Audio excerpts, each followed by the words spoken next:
The brass casing hit the bottom of the metal bucket with a hollow clink. Then another, each one dropping like a small, mocking applause that only Alexis Hawthorne could hear. She moved down the firing line at Fort Bragg in the early North Carolina morning, November cold seeping through her fatigues, blonde hair tucked under her patrol cap, right shoulder aching, that deep, grinding reminder that lived just below the surface of everything she did now. 6 months of this, 180 days of being invisible. She bent down, picked up another casing from the dirt, dropped it in. The bucket got a little heavier. She kept moving. Nobody watched her. Nobody ever watched the range custodian. But 6 months ago, Staff Sergeant Alexis Hawthorne had been something else entirely. She'd been one of the most capable snipers the United States Army had produced in a generation. 2 combat tours in Afghanistan, 51 confirmed kills, a longest confirmed engagement of 2,847 meters in the Kandahar Valley, a shot that had dropped an insurgent commander mid-stride and collapsed an ambush that would have killed her entire convoy.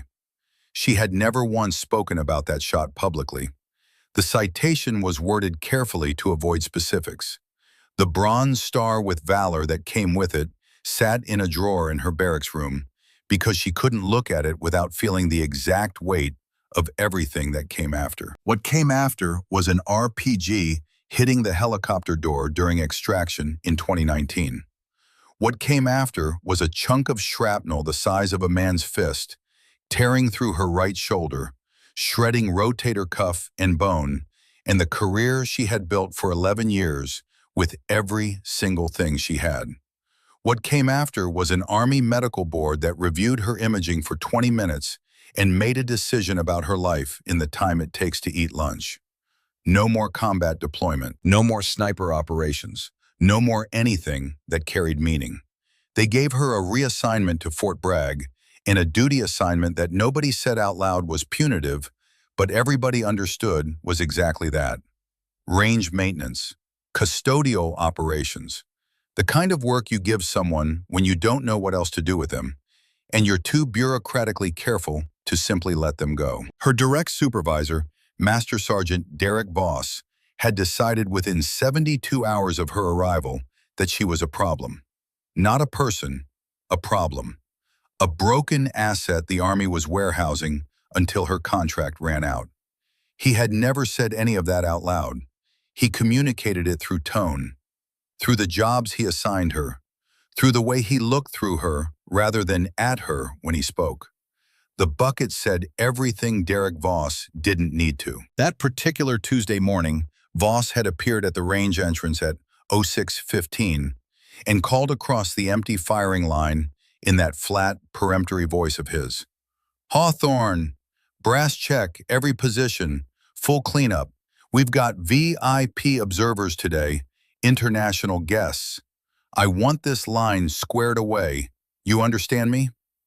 Alexis had straightened up slowly, keeping her voice exactly neutral. "Yes, Master Sergeant." He had already turned away before she finished speaking. She went back to the bucket. An hour later, working her way toward the far end of the line, she noticed the target configuration. Standard setup at the closer ranges.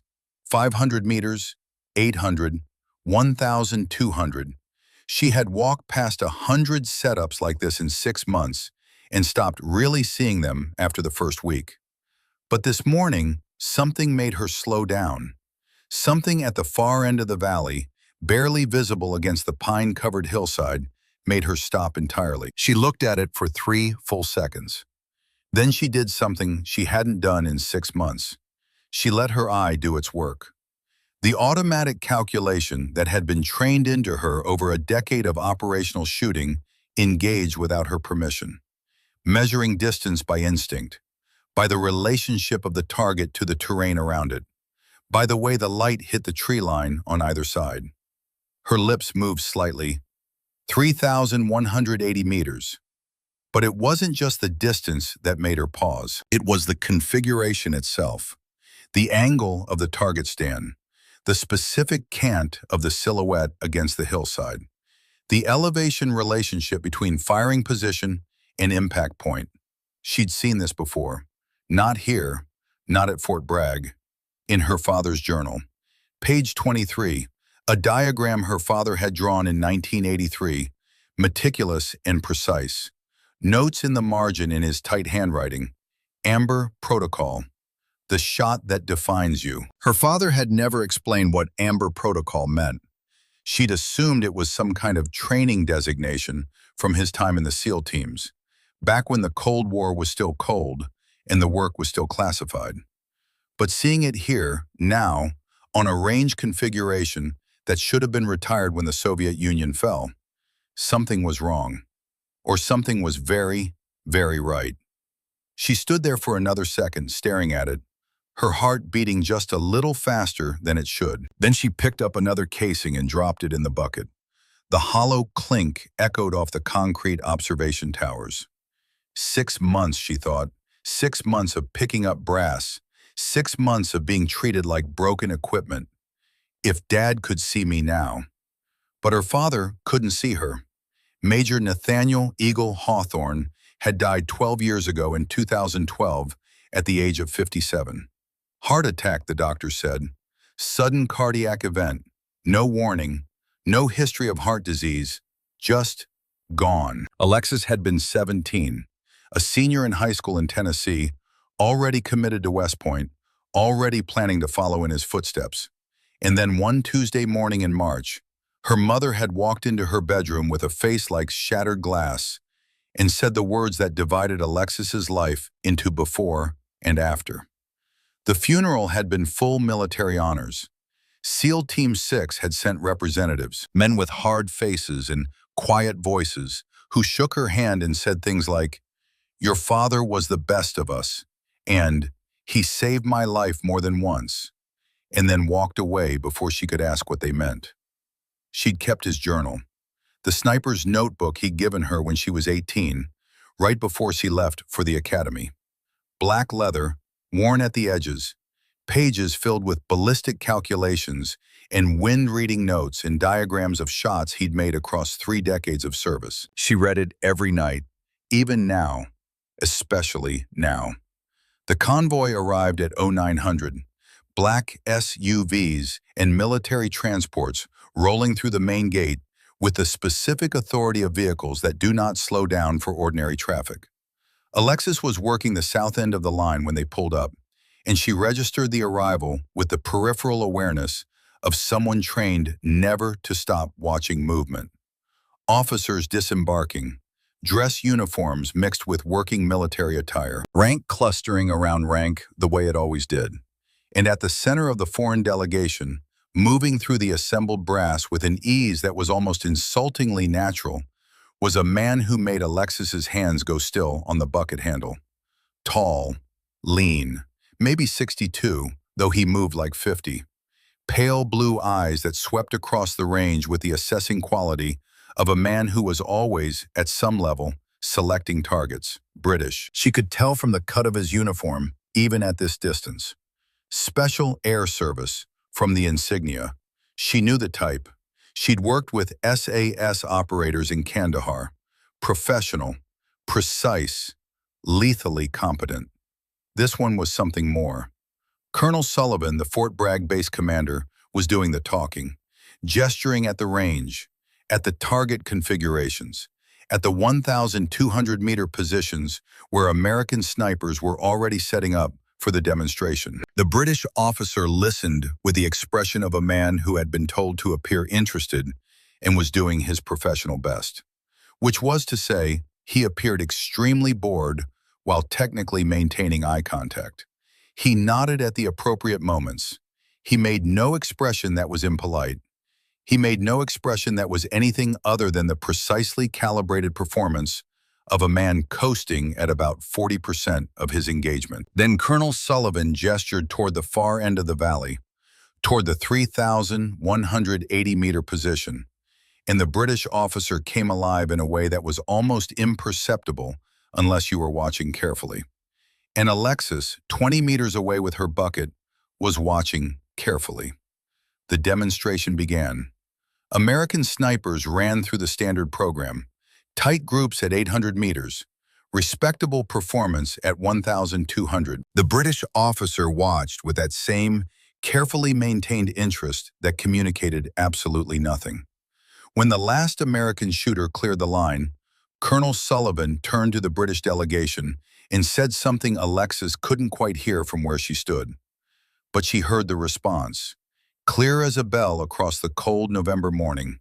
The British officer's accent made each word sound more precise than it needed to be. A Cold War relic, I see. He was looking at the 3,180-meter target. Amber protocol configuration, if I'm not mistaken.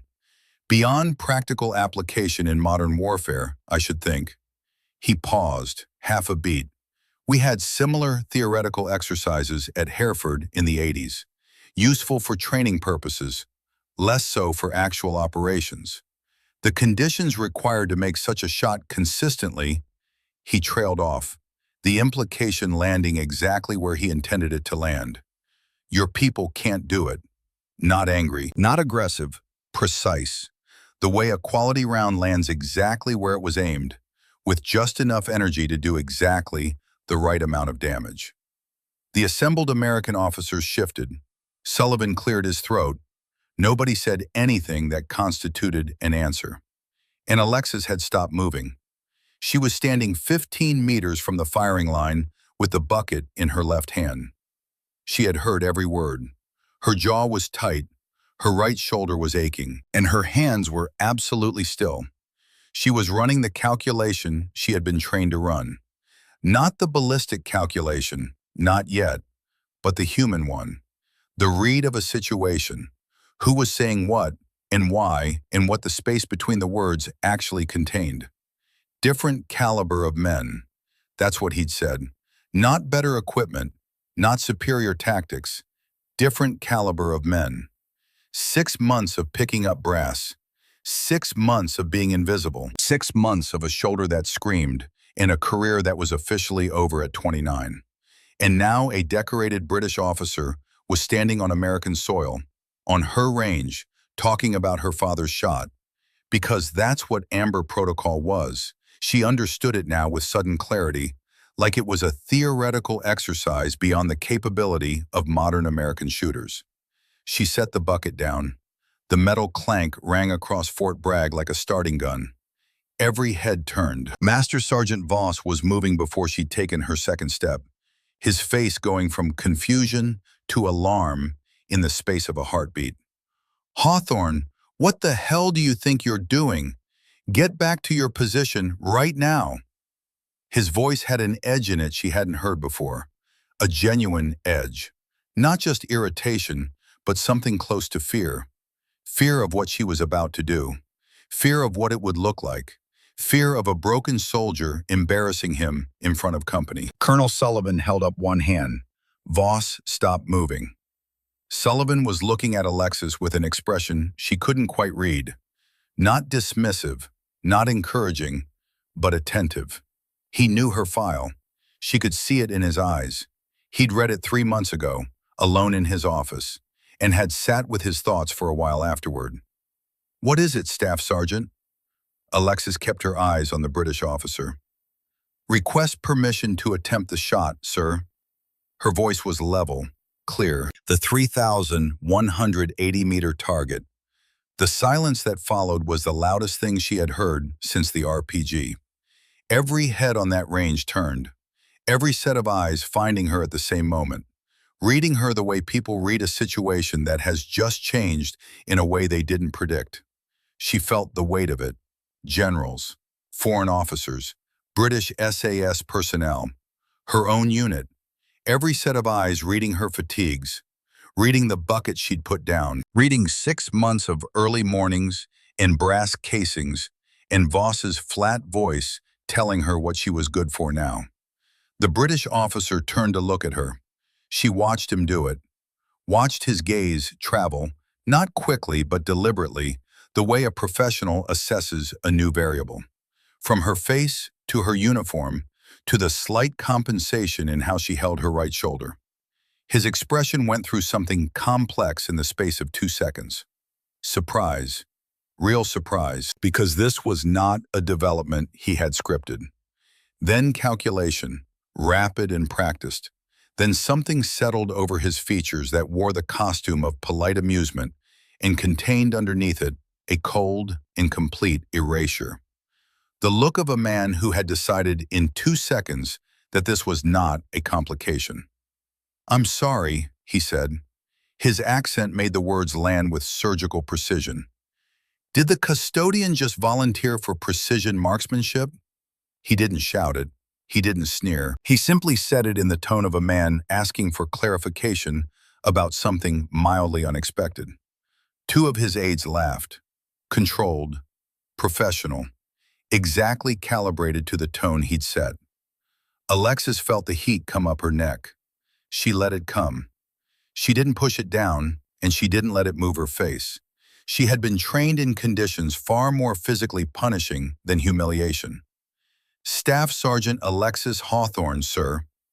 Her voice was level, meeting his eyes directly. 2 combat tours, Afghanistan, sniper qualified, 51 confirmed kills. Personal best confirmed engagement at 2,847 meters. "I would like to attempt the shot." The laughter stopped. Not gradually. It stopped the way a radio stops when someone pulls the plug. The British officer's expression shifted again, and this time it moved more slowly, more carefully. Through the calculation that 2,847 meters required, she watched him run the number. She watched him reach the answer. His face told her nothing after that because the mask came back down. But she had seen the 3 seconds before the mask. And in those 3 seconds, she had seen that he now understood this was, in fact, a complication. "Hawthorne," he said slowly, testing the name. "Alexis Hawthorne." Another pause. "Any relation to Nathaniel Hawthorne, Eagle of Beirut?" The world tilted sideways. Alexis felt it happen. That strange sensation of reality reorganizing itself around a single sentence. Her father had never mentioned Beirut, not once. 12 years of reading his journal cover to cover, and she'd never seen that word in his handwriting. Eagle of Beirut. "My father, sir," she said. Her voice came out steady through sheer force of will. "He passed in 2012. The British officer's eyes changed, just slightly, just enough. "I know," he said quietly. "I served with him, 83 to 87, Major Vincent Caldwell, SAS. Your father was exceptional. Taught me a great deal about long-range precision work." He paused again, and this pause had weight. Pity about his heart. The emphasis on pity was so slight that anyone not listening for it would have missed it entirely. But Alexis was listening. Alexis heard it, and something cold moved through her chest. "Let's see if talent runs in the family, shall we?" Caldwell said. His voice had returned to that perfect professional neutrality. "By all means, Staff Sergeant, attempt the shot." Voss made a sound like he'd been punched in the stomach. Colonel Sullivan was looking at Alexis with an expression that might have been concern, or might have been curiosity, or might have been both. But Alexis wasn't looking at either of them anymore. She walked to the firing line. She picked up the M24 rifle that the last American shooter had been using. The same weapon, the same scope, not zeroed for her, not calibrated for this distance, not anything except a quality weapon she had never touched before. She settled behind the bipod. She closed her eyes. 4 seconds. Not prayer, not hesitation, just the deliberate act of letting the world narrow to the diameter of what she was about to do. 6 months, she thought. 6 months of invisible. They took my shoulder. They took my purpose. But they didn't take what Dad taught me. They can't. When she opened her eyes, everything unnecessary was gone. She had been in this state before. Afghanistan, Kandahar, a dozen ranges across 11 years of a career that the Army Medical Board had reduced to a custodial assignment and a shoulder injury. This was the place her father had told her about when she was 11 years old. Standing in the Tennessee mountains with a rifle that was too big for her, and a target at a distance that was too far, and a father who told her, "The world narrows, Lex. Breathing stops. Only the target exists. Everything else is just noise." She began reading the wind. The near-range indicators told her one thing: southwest at roughly 8 miles per hour. The middle-range flags told her something different. At extreme range, she was computing from pattern recognition, from memory, from every condition she had ever tracked in terrain similar to this. The humidity was higher than she preferred. The distance was approximately 3,180 meters by her trained estimation. The bullet would drop over 380 feet. The wind would push it 14 feet to the right if she didn't compensate. The time of flight was going to exceed 4 seconds. She heard Caldwell's voice from 6 feet behind her. He was speaking to someone in the press pool who had been admitted to the observation area, speaking just loudly enough. "There's a documented effect in high-pressure marksmanship," he said, "where soldiers who perform credibly in controlled environments overestimate their capabilities when the stakes are elevated. It's not a character flaw, exactly. It's a misalignment of self-assessment with actual skill. I've observed it a great many times." Alexis processed the words and let them pass through. They didn't find purchase. She was already somewhere else. She found her natural point of aim. She made the corrections that transformed natural aim into calculated aim. Crosshairs elevated so far above and left of the target that anyone watching through a spotting scope would think she was aiming at the wrong hillside. Because at 3,180 meters, you did not aim at the target. You aimed at the space where the target would be when the bullet arrived, which was going to be more than 4 seconds from now. This was the part that separated the people who understood the physics from the people who merely recited them. She entered the breathing state her father had taught her. He'd called it the eagle breath, because he had carried the call sign eagle through decades of operations that he had taken to his grave. The memory came sharp and clear, like it always did when she needed it most. Tennessee, 2006. She was 11 years old. Early morning, mountain ridge, frost on the ground. Her father, kneeling beside her, hand on her shoulder, voice low and patient. "This breath, Lex, eagle breath, my father taught me in Korea. I'm teaching you. One day, you'll teach someone else. That's how we outlive death." Young Alexis, small hands on a rifle twice her size. "What if I miss?" Nathaniel, smiling that small, sad smile he wore when he was remembering things he couldn't talk about. "Then you learn. But you won't. I can see it in your eyes. You have the gift." What gift? The ability to make the world stop. To find the stillness between heartbeats. That's not something I can teach. That's something you're born with. I just showed you where to look. And then he'd placed his hand over her heart. "Feel that? The rhythm? Between beats, right there, that's when you take the shot. That's when the body is perfectly still.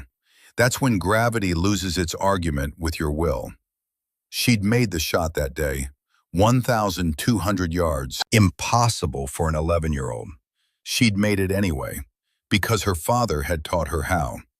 Now, 18 years later, on a range in North Carolina with a British officer behind her who had just said pity about his heart in a tone that meant something more than sympathy, now she entered that breath. Deep inhale, half exhale, hold. In the space between heartbeats, where blood pressure is at its lowest point in the cardiac cycle, where the tremor that lives in all human hands is at its quietest, she squeezed. The rifle fired. The sound cracked across Fort Bragg and rolled out into the pines and kept going. 4.1 seconds. The range went so quiet that Alexis could hear, somewhere distant, a bird responding to the shot's echo. She stayed behind the scope. Her breathing was even. Her hands had not moved. The spotter's voice came across the radio, uncertain in a way that had nothing to do with doubt and everything to do with disbelief. "I have I have a mark on the target. Stand by. Stand by. The pause lasted 8 seconds. 8 seconds that Alexis spent breathing. 8 seconds that Vincent Caldwell spent, she would learn later, with his jaw held in exactly precise control. Impact. I have impact. Center mass. 3,180 meters. Center mass. What happened next was not chaos. It was something stranger than chaos. It was the collective recalibration of a large group of trained professionals encountering a fact that did not fit their existing model.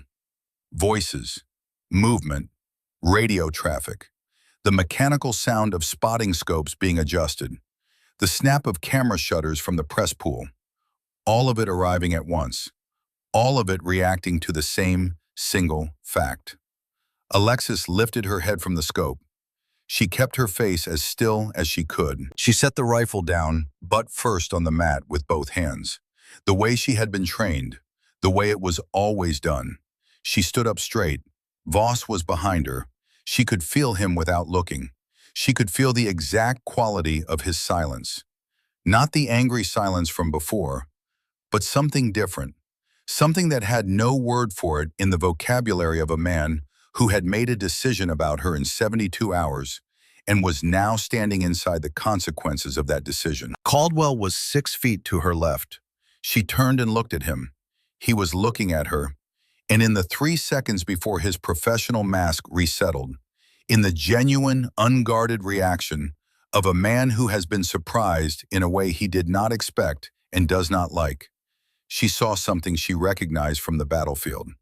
The precise moment when a skilled adversary updates their threat assessment.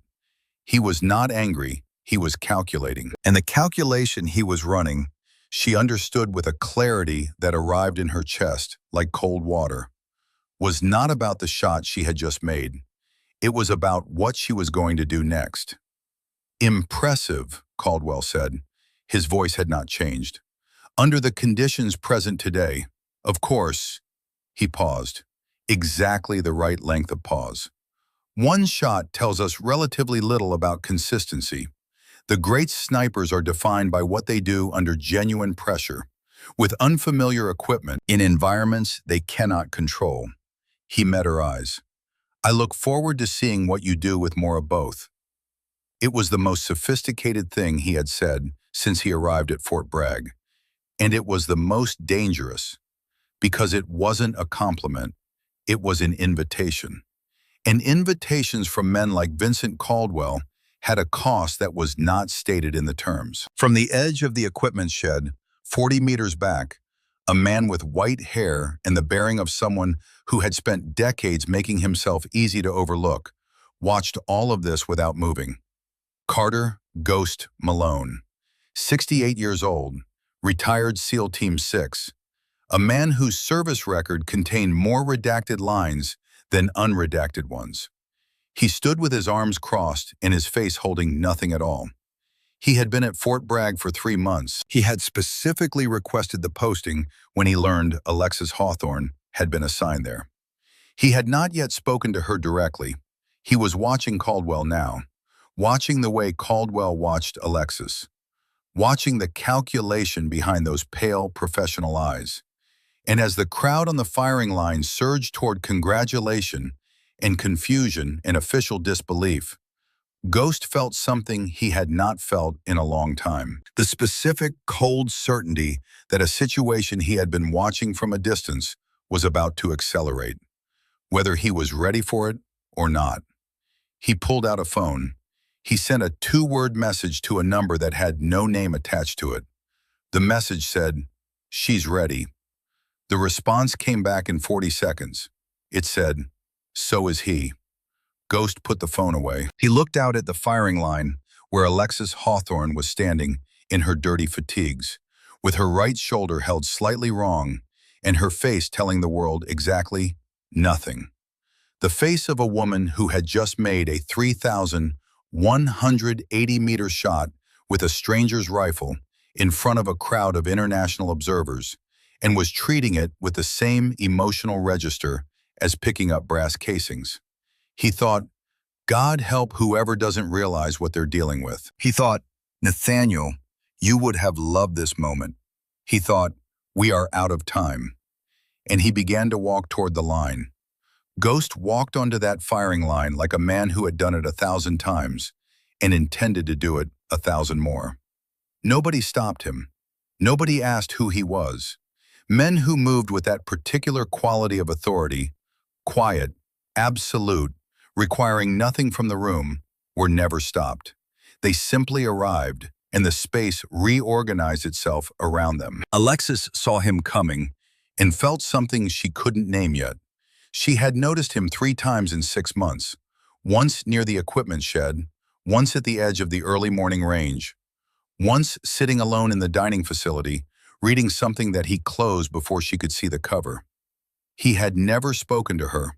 He had never looked at her directly, or she had thought he hadn't. Until this moment, when he walked toward her with the focused intention of a man who had been waiting for exactly this moment and had simply decided that the waiting was finished. He stopped 2 feet in front of her. He looked at her face the way her father used to look at things, not at the surface, but through it, reading whatever lived underneath. His voice was low enough that only she could hear it. "That was your father's shot," he said. "Same elevation correction, same breath hold. Beirut, October 1983. I was his spotter." Alexis's mouth opened. Nothing came out. Ghost's eyes, pale gray, the color of winter sky, held hers without blinking. "My name is Carter Malone. You can call me Ghost. Your father did." He put a card in her hand, closed her fingers around it. "Tonight, 2100 hours, Old Chapel on the east side of base. Come alone." He paused, and the pause contained universes. "Your father didn't die of a heart attack, Alexis, and the man who just invited you to demonstrate your skill?" Ghost's gaze flicked briefly toward Caldwell, then back. "He knows exactly how your father died." He turned and walked away before she could form a single word.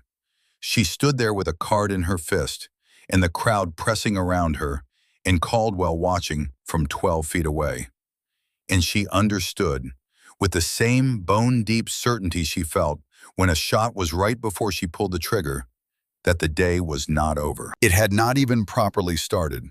Caldwell reached her 30 seconds after Ghost disappeared into the crowd.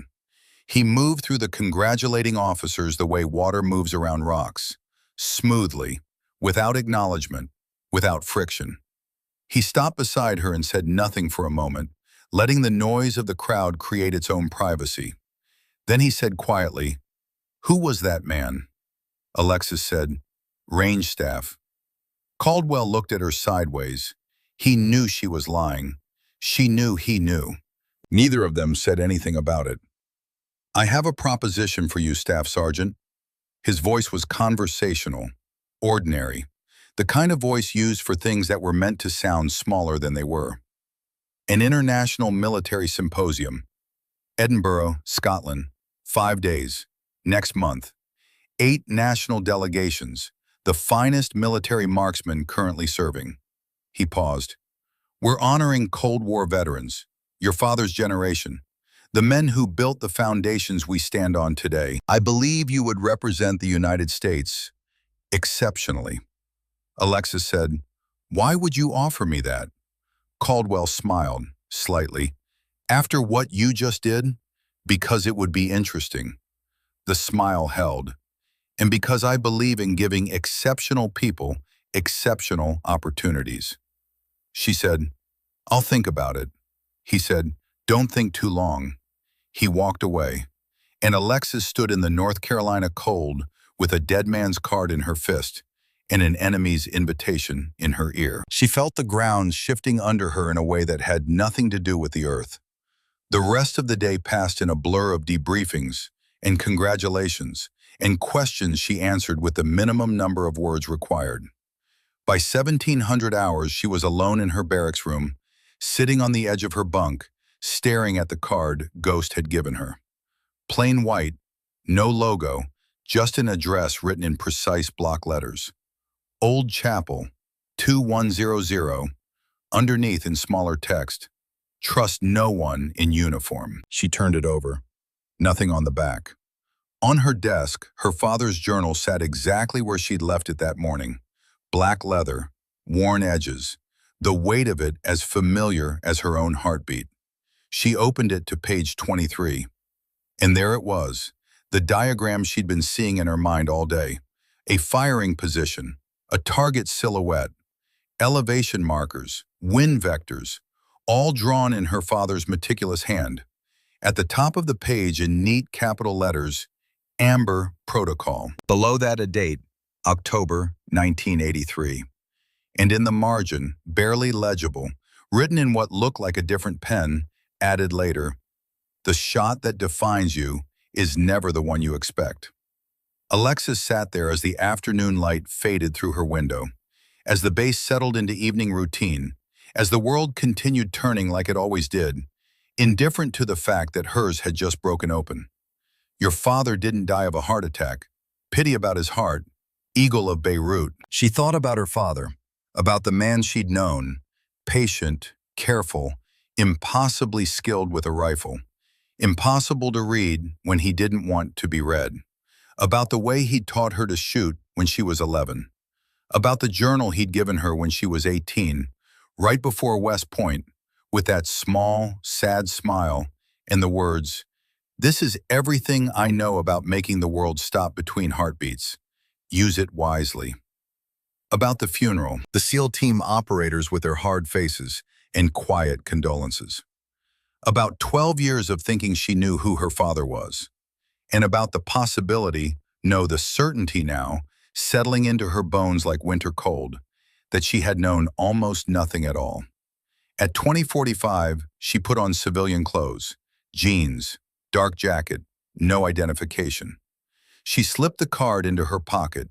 She left her phone on her desk, and at 2100 hours exactly, she pushed open the door of the old chapel on the east side of Fort Bragg and stepped into the dark.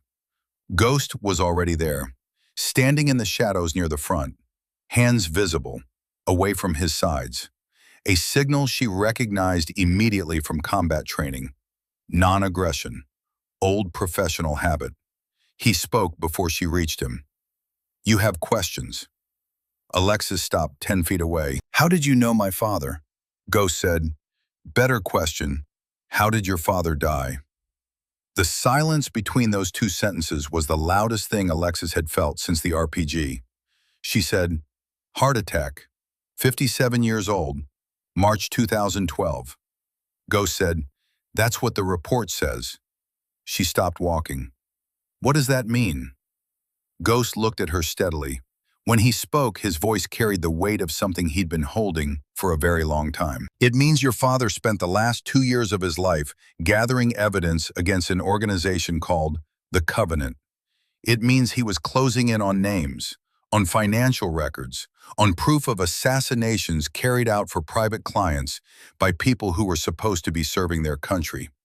And it means he died of a very convenient heart attack 6 weeks before he was going to hand that evidence to a Senate investigator who's still alive, still trying to finish what your father started." Alexis's breathing had changed. She could feel it. The controlled discipline of her training working against the thing rising in her chest that was not controllable by training. She said very quietly, "You're telling me someone killed him." Ghost said, "I'm telling you I cannot prove it yet. And I'm telling you that the man who just offered you a trip to Scotland is connected to the people who could prove it, if we get close enough." He let that land. He let it sit. Then he said, "Your father left you something. He knew what was coming. In his journal, the sniper notebook he gave you when you were 18, there are pages that aren't about shooting." Alexis said, "I've read that journal 100 times. Ghost said, "Read it again. This time look for numbers that don't fit any ballistic table you know. Wind correction sequences that don't correspond to any real condition." He met her eyes. "Your father was one of the best field intelligence operatives SEAL Team 6 ever produced. He hid things in plain sight, because plain sight was the one place people stopped looking." Alexis thought about the journal, about the sequences she had always assumed were her father's personal notation shorthand. The numbers she had attributed to some system she hadn't fully decoded. She felt something cold move through her. "How long have you known?" Ghost said, "I've suspected since he died. I've been certain for 2 years. I've been at Fort Bragg for 3 months, watching you. Waiting. Waiting for what? For you to be ready to do something about it." She looked at him. This man with white hair and winter eyes, who had appeared out of nowhere and was telling her that everything she knew about her father's death was a lie. "Why should I trust you?" Ghost reached into his jacket, slowly, deliberately, and pulled out a photograph. He handed it to her. It was old, faded, taken on film, not digital. Two men in desert fatigues, rifles slung, standing on a rooftop with a city sprawling behind them. One of them was her father. Younger, maybe 28, the same careful eyes, the same quiet competence in how he held himself. The other was Ghost, 40 years younger, same pale eyes. Written on the back in her father's handwriting, "Beirut, October 22nd, 1983. Carter and me, 18 hours before." Before what, it didn't say, but Alexis knew. October 23rd, 1983, Beirut. Marine barracks bombing. 241 dead. She looked up at Ghost. He said, "Your father and I were on that rooftop when the truck bomb hit. We watched it happen. We'd had intelligence 72 hours before. We reported it up the chain. We were told to stand down."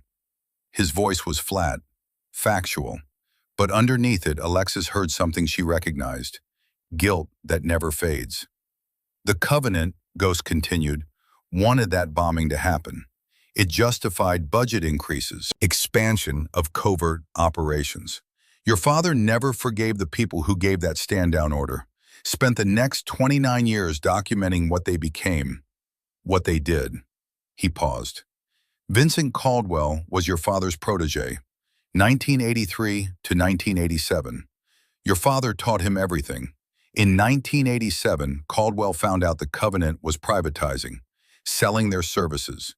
Your father wanted to expose them. Caldwell wanted to join them. Alexis felt the world tilting again. Your father walked away in 1987, came home, married your mother, had you, tried to build a normal life. But he never stopped watching them, never stopped documenting. Ghost met her eyes. And in 2012, when he finally had enough evidence to bring them down, they gave him a heart attack. Made it look natural, because that's what they do. Alexis stood in the dark chapel, holding a photograph of her father from before she was born, and felt something fundamental shift inside her. Not grief. She processed grief 12 years ago. This was something different. This was purpose. Ghost said quietly, "Go home, read the journal, look for what doesn't fit. When you find it, we'll talk again." He turned to leave. Alexis said, "Ghost." He stopped. Did he know? At the end? Did he know it was coming? Ghost didn't turn around. "He left you the map, Alexis. He knew." He walked out into the night. And Alexis stood there for a long time, alone in the chapel, holding a photograph and a truth that rewrote her entire life. Then she went back to her barracks. She pulled out the journal, and she started reading like her father had taught her to read terrain, looking for what didn't belong, looking for the thing that was slightly wrong, the thing that sat in the wrong place, the thing that doesn't fit. Her father's voice in her memory is always the thing that matters most. She found it on page 63, a sequence of numbers labeled as wind correction factors for a 2,400-meter engagement in variable crosswind. She had always moved past it because the label made sense and the numbers looked like numbers. But now, running them against every ballistic table she knew, she understood. These numbers did not correspond to any real atmospheric condition. The sequence was too regular, too structured. It was not wind data. It was something else entirely. She was still staring at the page when her door opened. She had not heard a knock. A man stood in the doorway, 34 maybe, dark hair, hard eyes.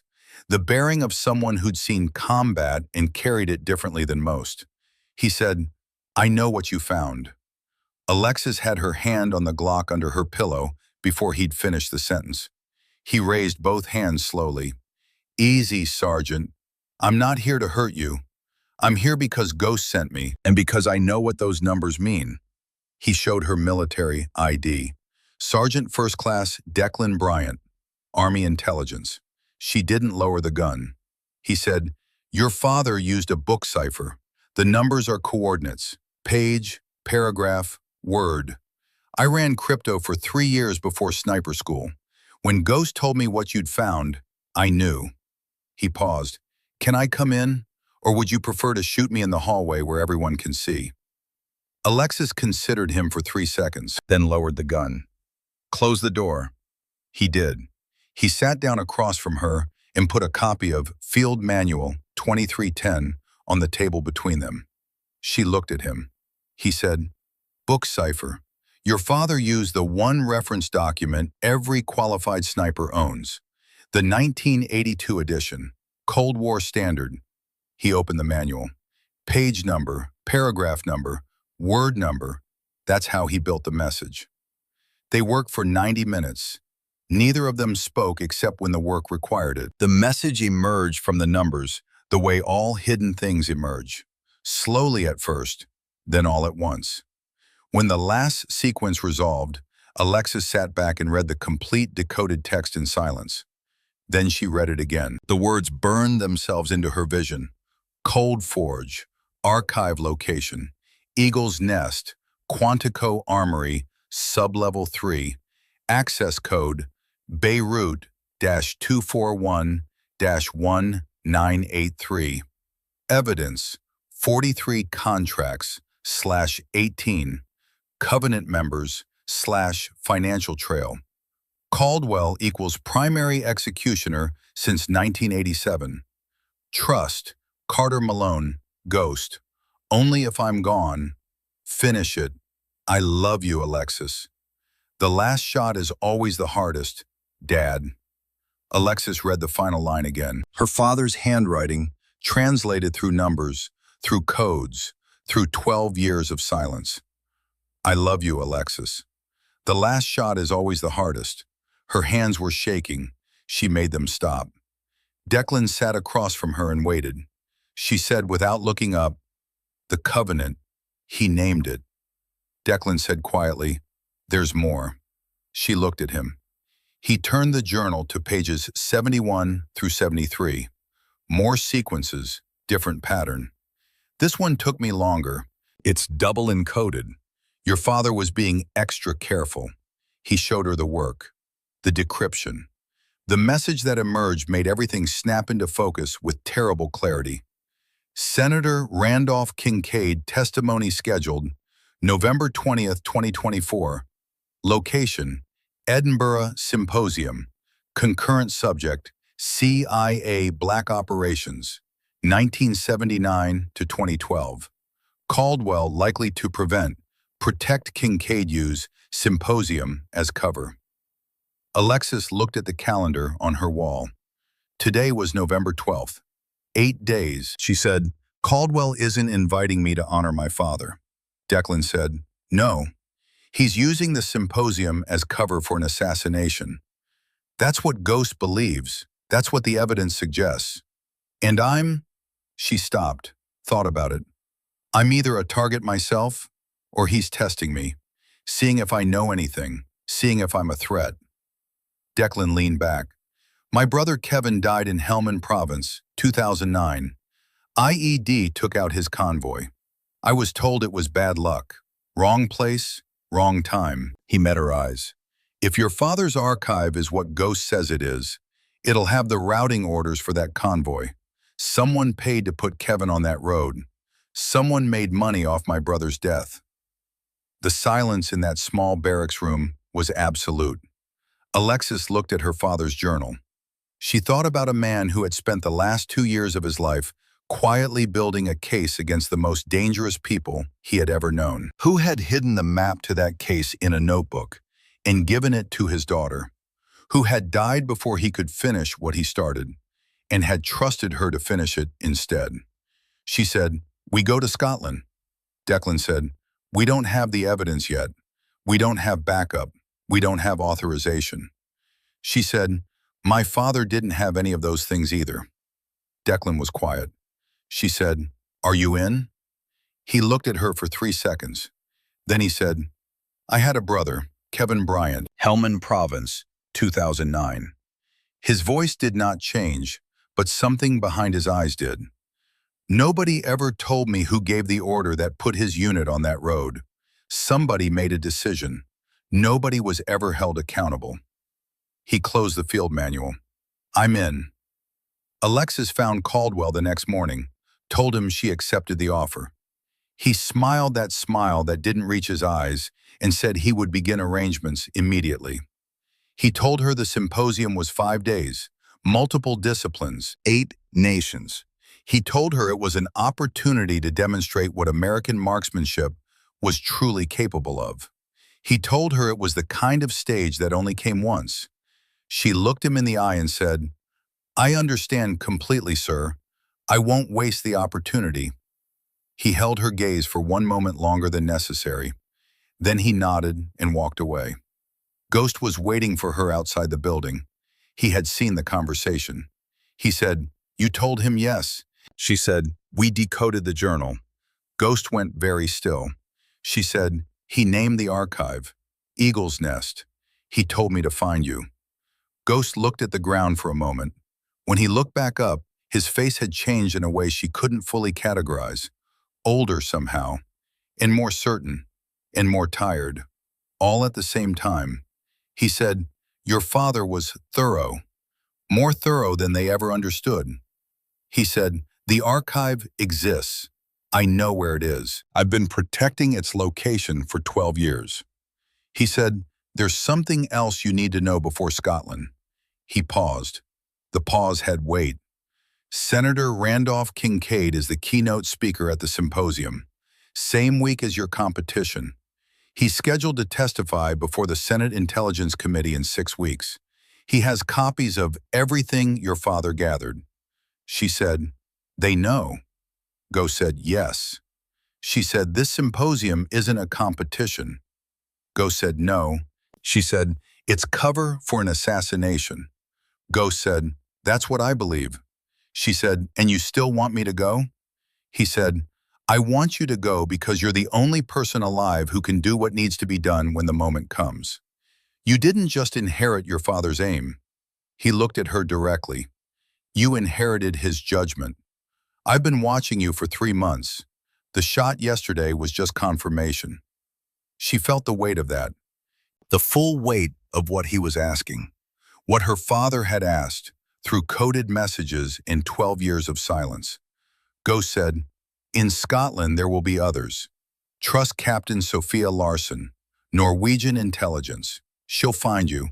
And trust Declan, nobody else." She said, "Not even you?" Ghost said, "Especially not me, until I've earned it." He turned to go. She said, "Ghost." He stopped. She said, "Did he know? At the end? Did my father know it was coming?" Ghost didn't turn around. He said, "He left you the map, Alexis. He knew." He walked away. She stood there in the North Carolina morning with the journal in her pack and the card in her pocket and 6 months of brass casings behind her and everything her father had started waiting ahead. And she made the decision she had already made the moment she set down the bucket on the firing line. She was going to finish it, whatever it cost. The flight to Scotland did not feel like a competition deployment. It felt like walking into a building you already knew was on fire. Alexis spent the transatlantic hours in her seat with her father's journal open on her knees. Not reading it, she had memorized every page, but holding it the way you hold something that belongs to someone who is gone. The weight of it, the worn leather edges that her father's hands had touched 10,000 times. Declan sat beside her and didn't try to fill the silence. That was one of the things she had learned about him in the weeks since the decoding. He understood that some silences were working silences, that a person could be completely present and completely interior at the same time. and that the right thing to do was simply stay close and let them work. She had known soldiers for 11 years who never learned that. Caldwell sat 3 rows forward. He had not looked back once during the flight. That too was information. The Scottish Highlands received them with cold air and a sky the color of a bruise healing. The Royal Military Tattoo Ground spread across a wide valley north of Edinburgh. Modern infrastructure built into older stone. The kind of facility that communicated permanence and intention. 8 national teams. 32 snipers.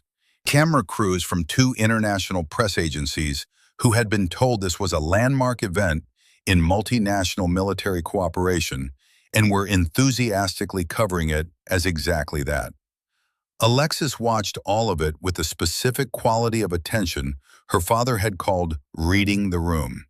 Not looking at individual things, but letting the whole picture arrive at once, waiting to see what didn't fit. She found it before they'd cleared the transport bay. The Russian delegation. 4 members. Colonel Pavel Volkov, broad, watchful, deliberate, the authentic product of 30 years in military intelligence. He moved with the particular weight of a man who had survived by being exactly what he appeared to be. His 2 subordinates moved differently.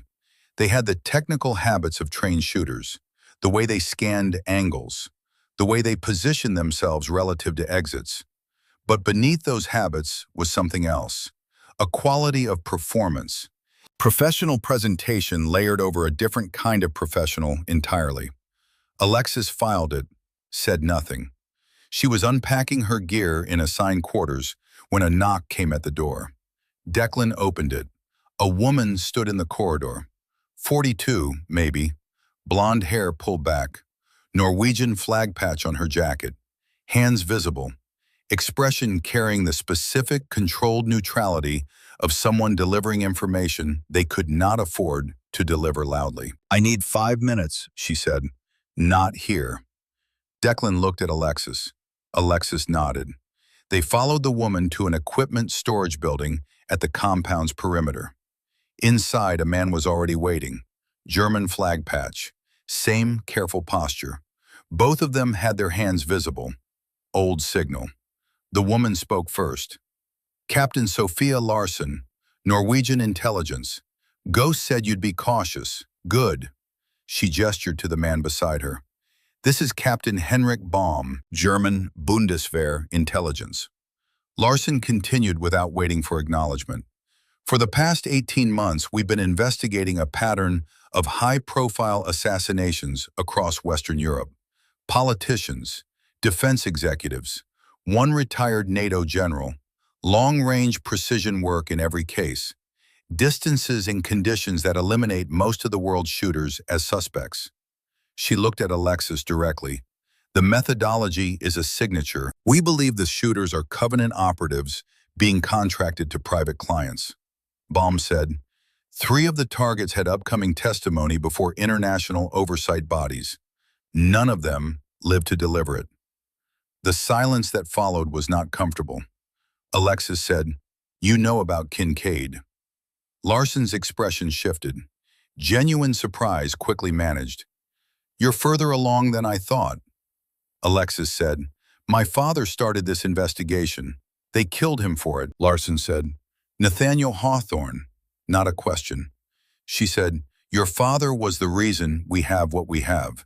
His early documentation gave us the pattern. We just didn't know the source until 6 months ago when Ghost made contact." Alexis absorbed that, her father's work outliving him, reaching people he had never met, still moving through the world like a round in flight. She said, "What do you need from us?" Larsen said, "Caldwell has assembled this symposium as operational cover. We believe the primary target is Senator Kincaid. His keynote at Edinburgh Castle runs concurrent with day 3 of the competition. The press attention on the ultra-long-range event will provide distraction. If Kincaid is killed during an international military event, attribution becomes extremely difficult. Caldwell will have perfect alibi. He'll be on camera, demonstrating, surrounded by witnesses."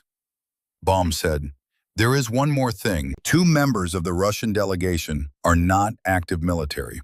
They are private contractors with documented ties to a security firm implicated in two of our investigated assassinations. Alexis said, "Third and fourth positions. I saw them on the transport." Larson looked at her. "You saw it already." "Yes," Larson said. "Then you understand. Volkov doesn't know. He's authentic Russian military intelligence. They insert it around him. If he gets too close to understanding what's happening, Volkov is also a target." Alexis said, "That's what I thought." The five of them stood in that storage building, with everything they knew arranged between them like pieces on a board. And Alexis felt the full weight of what was coming settle into her bones.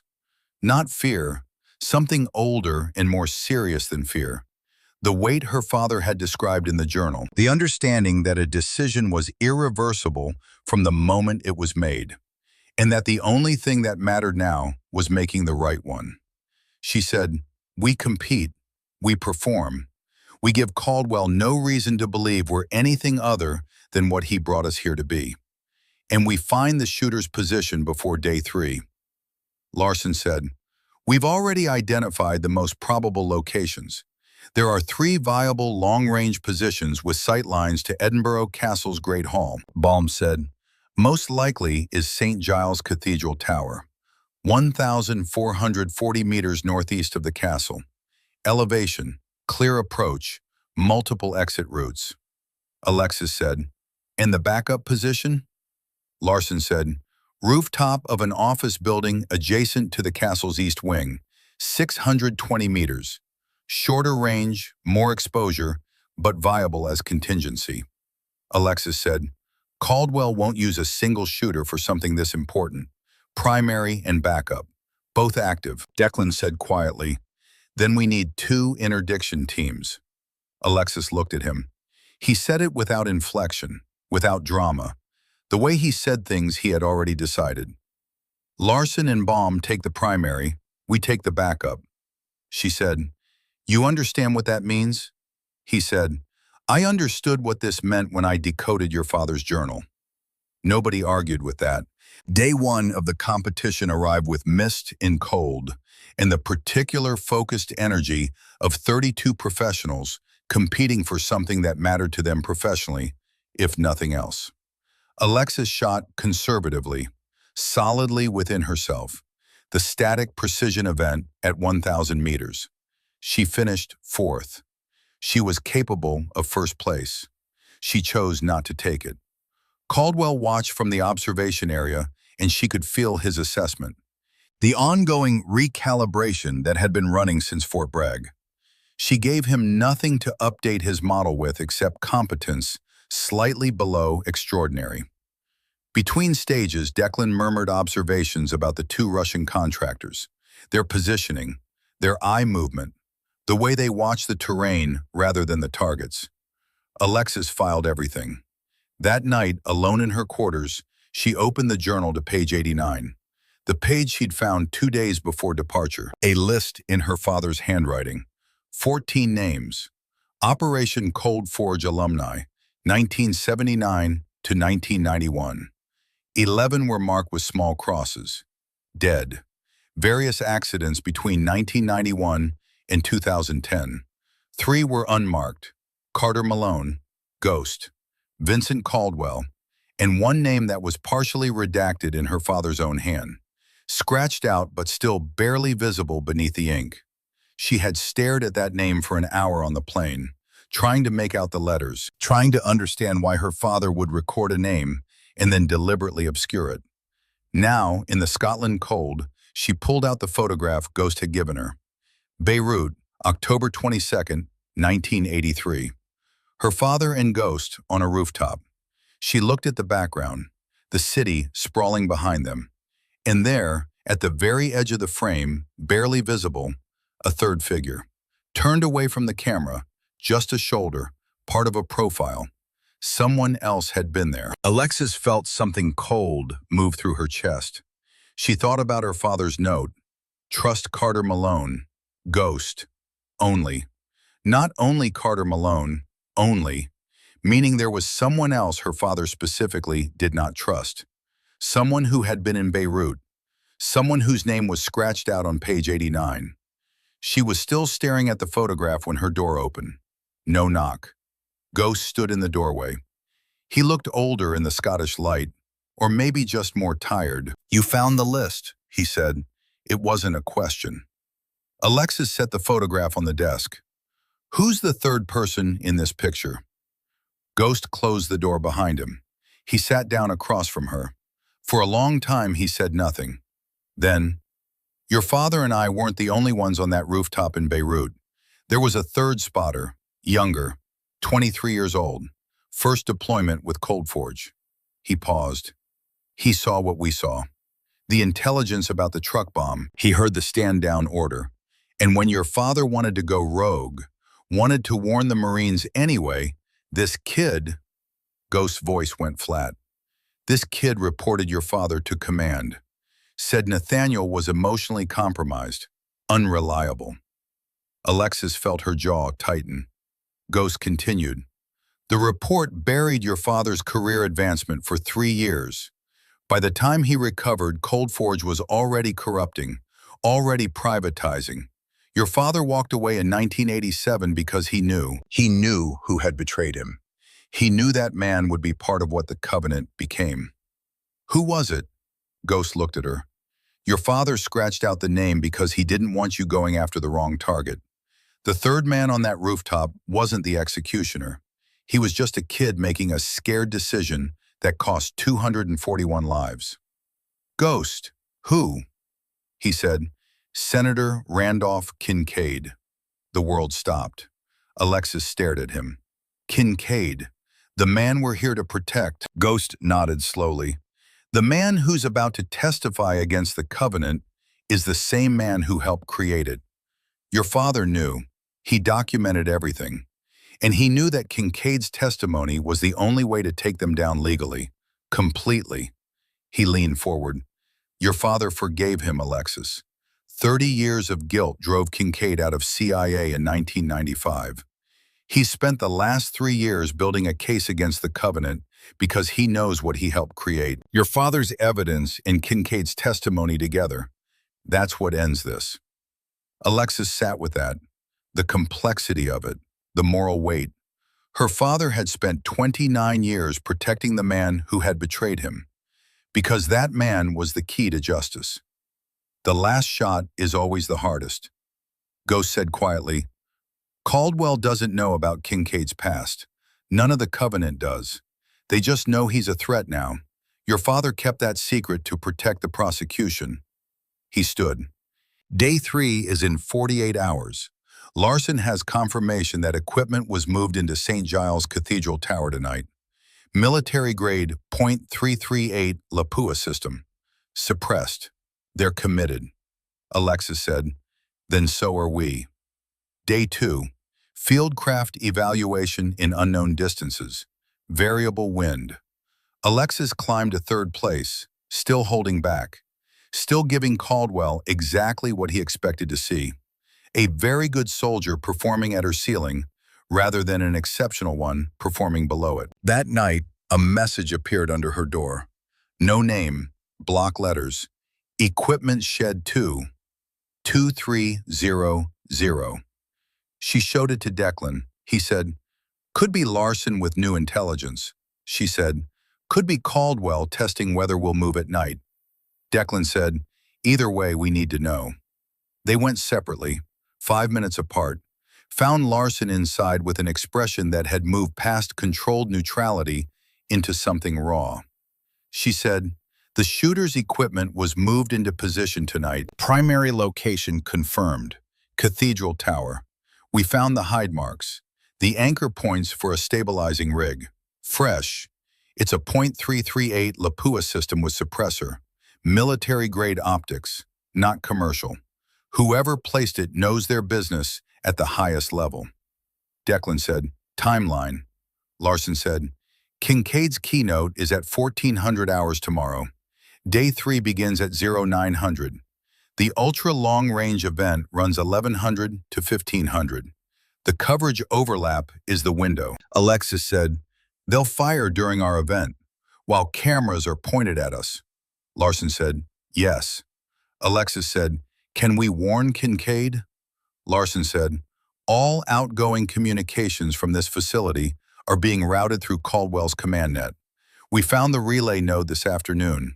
We are completely isolated. That was the moment when the shape of the trap became fully visible. No communications out, no cavalry coming, no official channel that wasn't compromised. Alexis stood in that storage building and let the full reality of it arrive without flinching. The way her father had taught her to receive bad information in the field, completely, immediately, without the delay of denial. Then she said, then we solve it ourselves. Nobody disagreed. Day 3, the ultra-long-range event. The morning arrived cold and clear. Perfect conditions for precision shooting. Perfect conditions for an assassination. Alexis woke at 0500. She sat on the edge of her bunk in the dark and thought about her father, about Beirut, about a man who had stood on a rooftop in 1983 with intelligence that could save 241 Marines and had been ordered to stand down, about the weight he had carried for 29 years, about the choice he had made to forgive the man who had betrayed him because forgiveness served justice better than revenge. The last shot is always the hardest. She understood now. It wasn't about distance. It wasn't about conditions. It was about the moral calculus. The decision that came before the trigger pull. Her father had made his hardest shot in 1987 when he walked away from Cold Forge instead of burning it down. When he chose to build a case instead of taking vengeance. She was about to make hers. At 900, the symposium opened. 32 shooters assembled, press cameras positioned, international observers seated in the stands. Caldwell gave the opening remarks, standing at a podium with the Scottish Highlands behind him and 8 national flags above him, and every inch the professional hosting a historic event. We gather today, he said, his voice carrying across the range with that particular British precision, to honor the silent warriors of the Cold War, the men who stood between civilization and chaos, who made impossible shots in impossible conditions, who served without recognition. He paused. Among them was Major Nathaniel Hawthorne, Eagle, SEAL Team 6, my mentor, my friend. He died too young, but his legacy lives on. He gestured toward Alexis in the assembly. His daughter honors us with her presence today. Staff Sergeant Alexis Hawthorne, following in her father's footsteps, demonstrating that excellence runs in the bloodline. The cameras swung toward her. She kept her face neutral, nodded once. Caldwell smiled. Let us begin. The competition ran in stages, 1,000 meters, 1,005 meters, 1,800 meters. Alexis shot when her number came. She entered the eagle breath, the sequence her father had taught her. She made every correction. At 1,800 meters, she put the round 4 inches left of center. Good, not perfect. Caldwell watched from the observation box, nodded approvingly. She could read his assessment from across the range. Solid fundamentals. Her father taught her well, but not a threat. At 12:15, she approached the range officer. Reporter and equipment malfunction. Scope misalignment. The kind of technical issue that happens. That requires withdrawal from competition. The range officer logged it, sympathetic. Unfortunate timing, Sergeant. You were shooting well. Yes, sir. I'll repair this and pay my respects to my father's memorial. Family matter. Of course. Take your time. Caldwell was 70 meters away. He turned, caught her eye across the distance. She met his gaze, nodded respectfully. He nodded back, then returned his attention to the competition. She's no longer a factor. That's what his posture communicated. That's what she needed him to believe. At 12:27, Alexis was in civilian clothes, dark jacket, jeans. The rifle Sophia had smuggled into her quarters 3 days ago, broken down in a backpack. She met Declan 3 blocks from the venue. They moved through Edinburgh's Old Town at a speed just below running. 12 minutes of hard movement, cobblestone streets, medieval architecture, tourists who didn't notice two people moving with purpose. Alexis's shoulder was screaming, the old injury protesting. She ignored it. Pain was just noise. Her father's voice was louder. At 12:40 they reached the position, a rooftop 4 buildings east of St. Giles Cathedral, 370 meters from the cathedral tower. Acceptable angle to Edinburgh Castle beyond. Alexis assembled the rifle. Declan set up the spotting scope. "I have visual on the tower," he said quietly. 2 hostiles, male, setting up primary rifle, second man on communications. Alexis keyed her radio. Encrypted frequency Sophia had provided. "Ghost, do you copy?" Static. Then, "Copy. I'm in position. Cathedral lower level. I can't reach them without alerting. It's on you, Lex." She settled behind the rifle, checked the scope, dialed in the distance. 370 meters. In Afghanistan, she had made shots at 3 times this distance. This should be easy, but her hands were shaking. Because 370 meters away, 2 men were preparing to kill a senator who had spent 3 years trying to atone for a mistake he made at 23, who had betrayed her father, who her father had forgiven. And somewhere below in Edinburgh Castle, that senator was walking toward a podium to deliver testimony that would expose everything her father had documented. Declan said, 13:55. Kincaid is moving to the Great Hall. Through her scope, Alexis watched the cathedral tower window, watched the shooter settle into final position, watched him place his cheek against the stock. Professional, patient, about to make a shot he'd probably made 100 times. Her radio crackled, Sophia's voice. "I have confirmation. 3rd shooter, rooftop position, 620 meters south of Castle. Female. Backup plan." Alexis's blood went cold. 3 shooters, primary in the cathedral tower, backup on the southern rooftop. And Declan, she said quietly. "Caldwell, where is he?" Declan pulled out his phone, checked the tracking beacon Sophia had placed on Caldwell's vehicle the night before. "He left the symposium 10 minutes ago, heading," he went pale, "toward the castle." Alexis understood. Caldwell wasn't staying at the symposium to maintain his alibi. He was going to watch. He was going to be close enough to see Kincaid die, to confirm the kill himself. Which meant if this went wrong, if she showed herself, Caldwell would know. There would be no going back. Ghost's voice on the radio. "Lex, if you do this, he'll see you. He'll know you're the threat.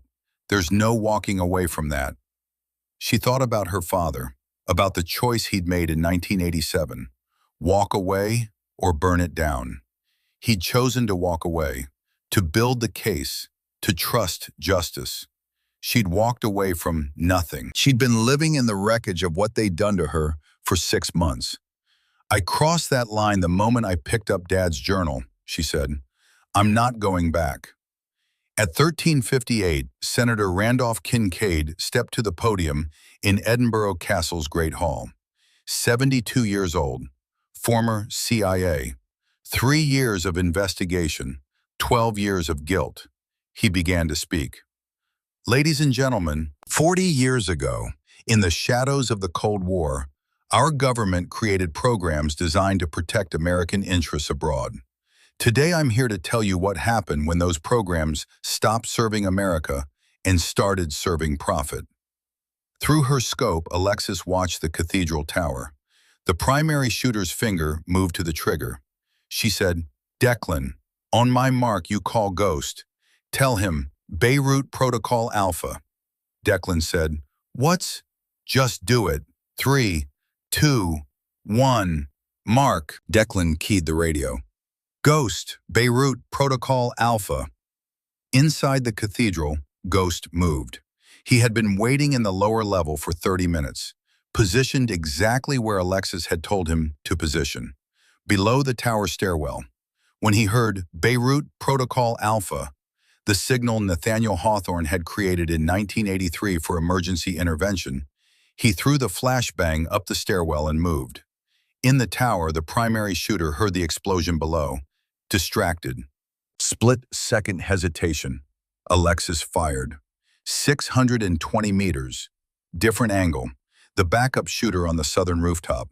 The round traveled through cold Scottish air and struck the woman's rifle at the receiver, spinning it from her hands. Alexis chambered a second round, 1.1 seconds. She swung back to the cathedral tower. The primary shooter had recovered from the flashbang distraction, was firing. At Kincaid, 1,440 meters away, Alexis tracked the movement, saw the muzzle flash, did the calculation her father had taught her. Time of flight, bullet drop, trajectory. She fired her second shot, not at the shooter, at the bullet. 370 meters from her position to the cathedral tower. 1,440 meters from the tower to Kincaid. Her round had to travel 370. The shooter's round had already traveled most of 1,440. The intercept point was 47 feet from Kincaid's head. Alexis had done this calculation once before. In training, her father had shown her the math, told her it was theoretically possible. She had never attempted it in the field. Neither had anyone else, except her father. Cyprus, 1986. Ghost had told her about it during their first training session in Scotland. The impossible shot. The one that saves a life by stopping another bullet in flight. Her round met the shooter's round 47 feet from Senator Kincaid. The ballistic impact deflected both bullets into the stone wall of the Great Hall. Kincaid dove. Reflex. Security swarmed, but he was unhurt. And he kept speaking. He never stopped speaking. On the rooftop 620 meters south, Sophia's team secured the backup shooter. In the cathedral tower, Ghost tackled the primary shooter. 68 years old, former SEAL Team 6. Against a 40-year-old contractor, Ghost won. On the street below Alexis's position, Vincent Caldwell stood beside his car, looking up, directly at her rooftop. Their eyes met across the distance. He raised his phone, made a call. Alexis's phone buzzed. Text from an unknown number. "Well played, Alexis. Your father would be proud. But this isn't over." V. She typed back with hands that were no longer shaking. "It's over when the Covenant is in prison. Edinburgh is just the beginning." She watched him read it, watched him smile, cold and thin. Then Scottish police approached him. 3 cars. Coordinated. Sophia's people. Caldwell didn't run. He set his phone on the hood of his car, put his hands behind his head, and let them take him. 40 minutes later, in an interrogation room Alexis wasn't supposed to have access to, she stood behind one-way glass and watched Vincent Caldwell sit across from 2 Scottish detectives and a representative from MI6. On the table between them, his encrypted phone, his laptop, financial records he'd been carrying, communications logs. The detective said, "Why did you have these with you, Major Caldwell?" Caldwell said, "Because I intended to surrender them." The room went quiet. He continued, voice level and precise. "I'll cooperate fully. Locations of Covenant assets, names of all 18 members, financial records dating to 1987. The detective said, "Why now?" Caldwell looked at the mirror, at Alexis, though he couldn't see her. "Because I'm 62 years old. I've killed 73 people for money. Nathaniel Hawthorne killed 37 for his country, and it destroyed him. I'd rather die in prison knowing I chose to stop than die free knowing I never could." He paused. "Nathaniel tried to save me in 1987. Told me, 'Vincent, we can walk away, together, before we're beyond saving.' I laughed at him, called him weak." His voice went soft. "He wasn't weak. I was. And his daughter just proved it." Behind the glass, Ghost stood beside Alexis. He said quietly, "Is that enough?" Alexis thought about her father, about Beirut, about the weight of decisions that define who you become. She said, "It'll never be enough, but it's the truth. Dad taught me, The truth is always worth having, even when it costs. They walked out together. Outside, Edinburgh was settling into evening. The symposium would continue tomorrow without her. The competition she'd withdrawn from would crown a winner who wasn't her. None of that mattered. Declan was waiting by their vehicle. He looked at her, read everything in her face. "Is it done?" She said. "It started." Within 48 hours, 27 arrests were made across 9 countries. The Covenant's financial network frozen.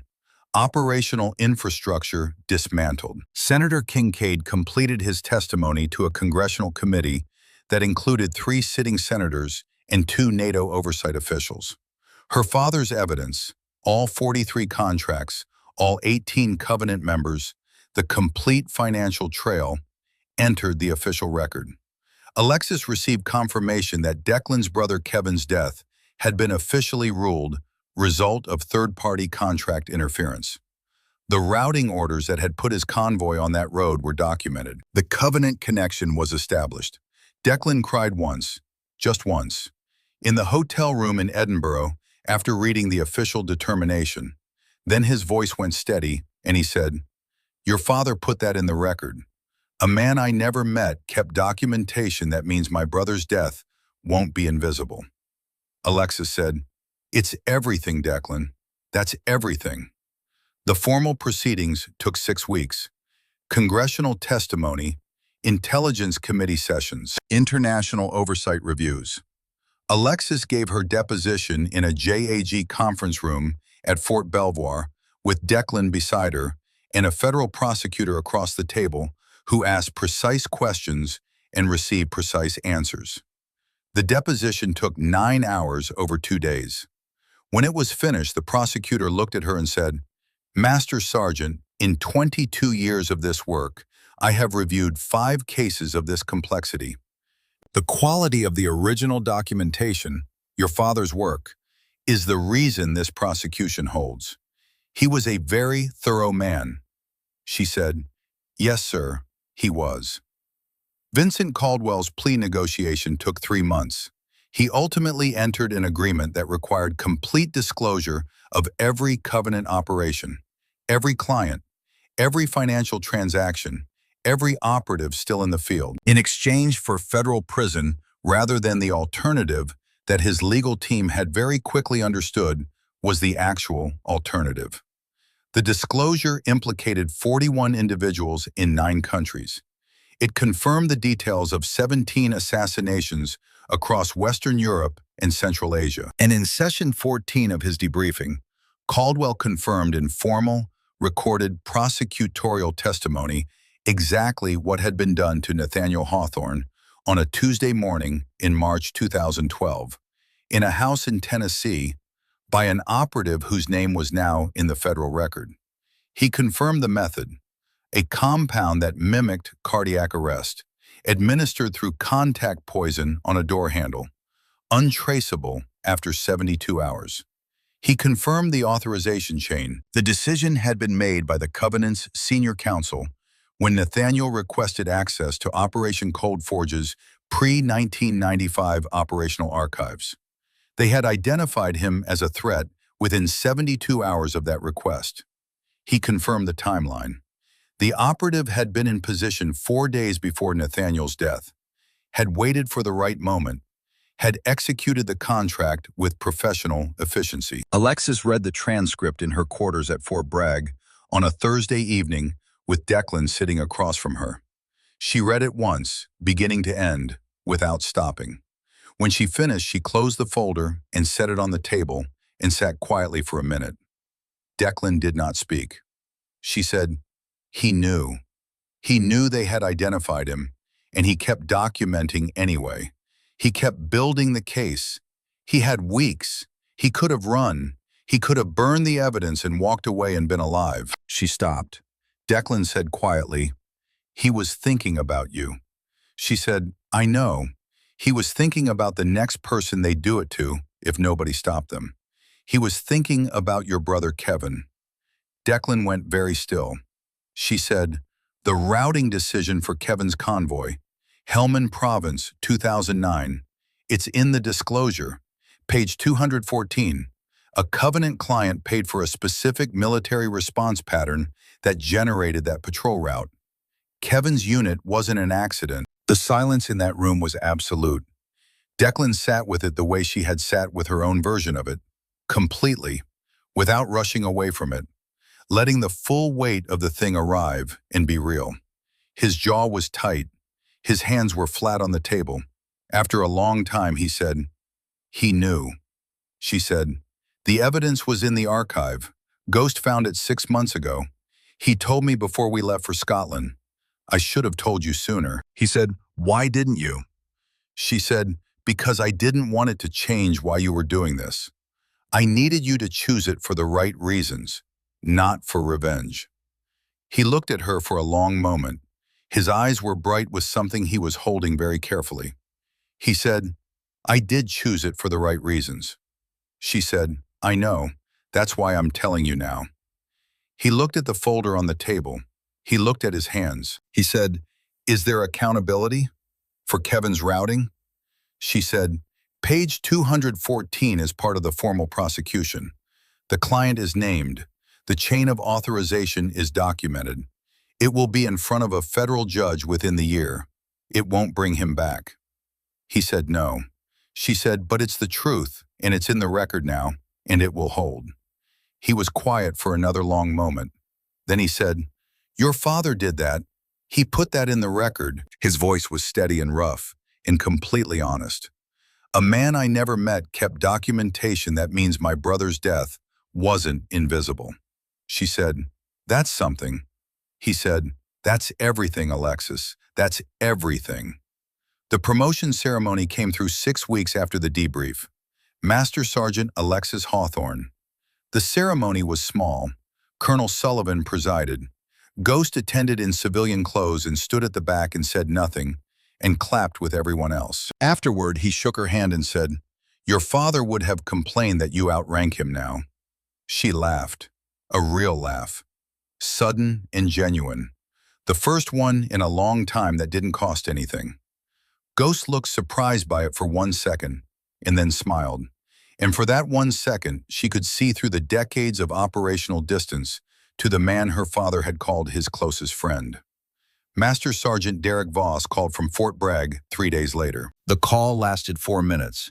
He said, "I owe you more than an apology." She said, "You don't owe me anything, Master Sergeant." He said, "Derek, please." She said, "You don't owe me anything, Derek." He said, "I put you on that range with a bucket because I'd given up on broken soldiers. I was wrong about what broken meant, and I was wrong about you specifically." She said, "You weren't wrong about everything. The brass still needed picking up." He laughed despite himself. She said, "Take care of your people, Derek. That's all." She meant it exactly the way she said it. She hung up and sat with the phone in her hand for a moment and thought about all the versions of herself that had existed in those 6 months at Fort Bragg. The version that was angry. The version that was ashamed. The version that wanted to prove something to someone. And she was grateful, quietly and completely, that none of those versions had been the one that walked to the firing line that November morning. The one who walked to the firing line had simply decided that the thing was possible and that she was the person to do it. That was all. That had always been all. 2 days after returning from the formal proceedings, Alexis received a call from an unknown Washington, D.C. number. The voice was older, careful, carrying weight. "Master Sergeant Hawthorne, this is Randolph Kincaid. I wanted to speak with you, if you're willing." They met in a quiet corner of a cafe near Fort Bragg. Kincaid looked smaller in person than he had at the podium. 72 years old, gray hair, eyes that had seen too much and remembered all of it. He didn't waste time. "Your father saved my life twice," he said. "Once in 1987, when he tried to pull me out of the Covenant before I went too deep. I didn't listen." He paused. "And once in 2012, when he could have exposed me alongside them, but didn't, because he knew my testimony would be needed." Alexis said nothing. Let him finish. "I betrayed him in Beirut. I was 23, Scared. I thought following orders was the same as doing right. His hands were shaking slightly. 241 men died because I reported Nathaniel as unreliable instead of trusting his judgment. He looked at her directly. You saved my life in Edinburgh, and I want you to know I will spend every day I have left making sure your father's evidence destroys everyone who corrupted what we were supposed to be. Alexis thought about her father, about forgiveness, about the weight of choices. She said, he forgave you 30 years ago. That's why he protected you. Kincaid's eyes filled. He nodded, couldn't speak. Alexis stood. Finish the job, Senator. That's how you honor him. She walked out. Behind her, Randolph Kincaid sat alone with 30 years of guilt and one chance to make it right. He would not waste it. 3 weeks later, Ghost took her to Quantico. They descended into sublevel 3 of the armory, used the access code from her father's journal, Beirut 2411983. The door opened on a room that had been sealed for 12 years. 11 binders, meticulously organized. Every page in her father's handwriting. Every contract documented. Every assassination detailed. Every financial transaction traced. The work of a man who had known he was running out of time and had used every minute of it. On the cover page, a note. For Alexis, if you're reading this, I failed, but you won't. I love you. Dad. Alexis stood in that room and let herself feel it. All of it. The grief she'd been holding for 12 years. The anger at what they'd taken from him. The pride in what he'd built. Ghost put a hand on her shoulder, said nothing, just stood there. After a long time, she said, he didn't fail. Ghost said, no, he didn't. They carried the binders out together, delivered them to the Senate investigators personally. The prosecution that followed would use every page. Alexis flew back to Fort Bragg 6 weeks later. She reported to Colonel Sullivan's office at 0800 on a Monday morning. He looked up from his desk. Vietnam veteran, 73 years old, hard eyes that had seen things he would never speak about. He said, Master Sergeant Hawthorne, congratulations on your promotion. She blinked. Sir? He slid a folder across the desk. Effective immediately, along with a new assignment, we're establishing an advanced sniper instructor course, building it from the ground up. We need someone who understands that the trigger is the easy part. The decision before the trigger is what matters. He paused. Your father would have been proud of you, not for the shots, for the choices. 3 months later, the Hawthorne Sniper Academy opened at Fort Bragg. The plaque at the entrance read, in honor of Major Nathaniel Eagle Hawthorne, 1955 to 2012, and Master Sergeant Alexis Hawthorne. The last shot is always the hardest. Alexis stood in front of her first class, 24 students, mixed gender, ages 18 to 26. Their faces wearing the combination of ambition and nerves she remembered from her own first day at sniper school 11 years ago. She let them stand for 10 seconds before she spoke. Ghost had taught her that. Some of what a teacher communicates lives in the silence before the first word. She said, my father was a SEAL sniper. He taught me to shoot when I was 11 years old. He also taught me something that took me 20 years to fully understand. She paused. He said, the rifle doesn't carry the weight. You do. Every decision you make with this weapon belongs to you permanently. And the only thing that makes that bearable is knowing it was the right decision. She looked at them steadily. This program will make you technically capable of engagements that most human beings cannot perform at any level. But technical capability without judgment is just a dangerous tool with no one responsible for it. She said, I am responsible for what you become. You are responsible for what you do with it. We are both accountable. That is how this works. Nobody moved. She said, let's go to work. Declan ran the technical curriculum with precision and patience. Ghost visited monthly, taught classes on Cold War-era fieldcraft, told stories about operations that were still classified, but carried lessons that weren't. 3 weeks into the program, a student named Specialist James Tran struggled with a 1,000-meter qualification. 5 consecutive misses. Alexis watched him sit back from the rifle, saw the internal conversation happening, the doubt. She walked to him, crouched beside the firing position. "What are you thinking about?" He said, "The wind correction. I keep second-guessing the call." She said, "Stop." He looked at her. "You've made that correction correctly 14 times in the last 3 weeks. Your body knows it. The second guessing is not a technical problem, it's a trust problem. You don't trust what you know yet. That comes with time. That comes with reps. That comes with deciding at some point to let your training be sufficient." He said, "What if it isn't?" She said, "Then you find out and you adjust. But you cannot find out while you're arguing with yourself about whether to trust it. Take the shot, Tran. Whatever happens, take the shot." He settled back behind the rifle. He breathed. He fired. Center mass. He fired 4 more times. Every round landed where it was supposed to. He sat up and looked at her. She said, "That's yours. You earned that." She stood and walked back to her position and did not look back. The lesson was complete. Anything she added would only dilute it. Declan said quietly, to nobody in particular, "Every time you say exactly the right thing, I think about how many soldiers will be better because you're standing here instead of picking up brass." Alexis said without turning, "My father stood in a spot like this once. He used what he learned to build something that outlived him." That's the job, Declan. That's what it's for. One afternoon in March, a student asked the question she had been waiting for someone to ask. "Master Sergeant, what's the longest shot you've ever made?" Alexis looked at the range.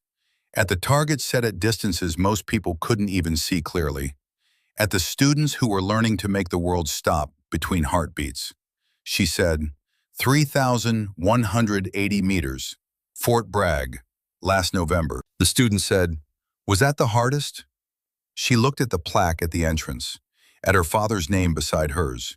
She said, "No, the hardest was 370 meters, Edinburgh, Scotland, because that day I had to make the same choice my father made in Beirut, 1983. She said, "He had intelligence that could save 241 Marines. Command told him to stand down. He obeyed. That choice haunted him for 29 years. In Edinburgh, I had a choice. Follow procedure or save a life. I chose to save. Because Dad taught me, we don't shoot to kill. We shoot to protect. The day we forget that, we stop being guardians and become what we're fighting against." Another student, younger, said quietly, "Did your father ever forgive himself? For Beirut?" Alexis was quiet for a moment. Then she said, "I don't know, but I hope, wherever he is, he knows I forgave him, and that I finished what he started." She looked at the journal on her desk, always there, always open to the last page where her father's handwriting said the thing he'd needed to say. "Lex, the last shot is always the hardest because it's the one that defines who you become after you pull the trigger. Choose wisely. I love you. Dad." She turned back to the students. "The shots you make in this program will be measured in meters, in wind speed, in time of flight. But the shots that matter, the ones that stay with you, will be measured in something else entirely. They'll be measured in the lives you save, the decisions you make when nobody's watching, the weight you carry so others don't have to. That's what my father taught me. That's what I'm teaching you." The students were quiet, processing, understanding that they had signed up for something more complicated than they thought. Alexis said, "Let's get back to work." That evening, Ghost found her alone on the range. The students had gone. The sun was setting over Fort Bragg in that particular way it sets in North Carolina spring, all gold and shadow and the promise of summer coming. He stood beside her and looked at the targets downrange. "Your father would be proud," he said. She said, "You've told me that before." He said, "I know, but it bears repeating. They stood in silence for a while. Then Ghost said, I got word today. Caldwell's sentencing. Life without parole. Federal supermax. Alexis nodded slowly. Good, Ghost said. He asked to send you a letter. Through his attorney. The warden approved it. She looked at him. What did it say? Ghost pulled an envelope from his jacket, handed it to her. She opened it, read it standing there in the fading light. The handwriting was precise, controlled. The words were not. Alexis, your father told me once that the hardest thing he ever did was walk away from Beirut with the knowledge of what he could have prevented. He said the weight of those 241 lives never left him, that he carried them every day for the rest of his life. I carry 73, and I will carry them in this cell until I die.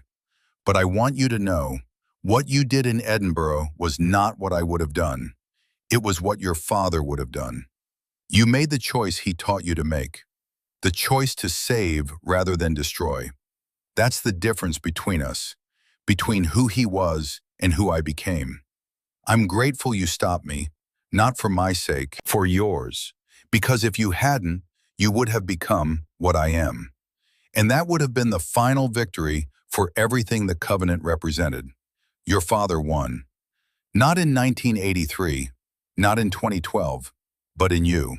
Tell him I'm sorry, wherever he is. Tell him I finally understand what he was trying to teach me. Vincent Alexis folded the letter and put it back in the envelope. Ghost said, Are you going to keep it? She said, Yes, not for him, for the students. Someday, one of them will ask me about the cost of the wrong choice, and I'll show them this. Ghost nodded.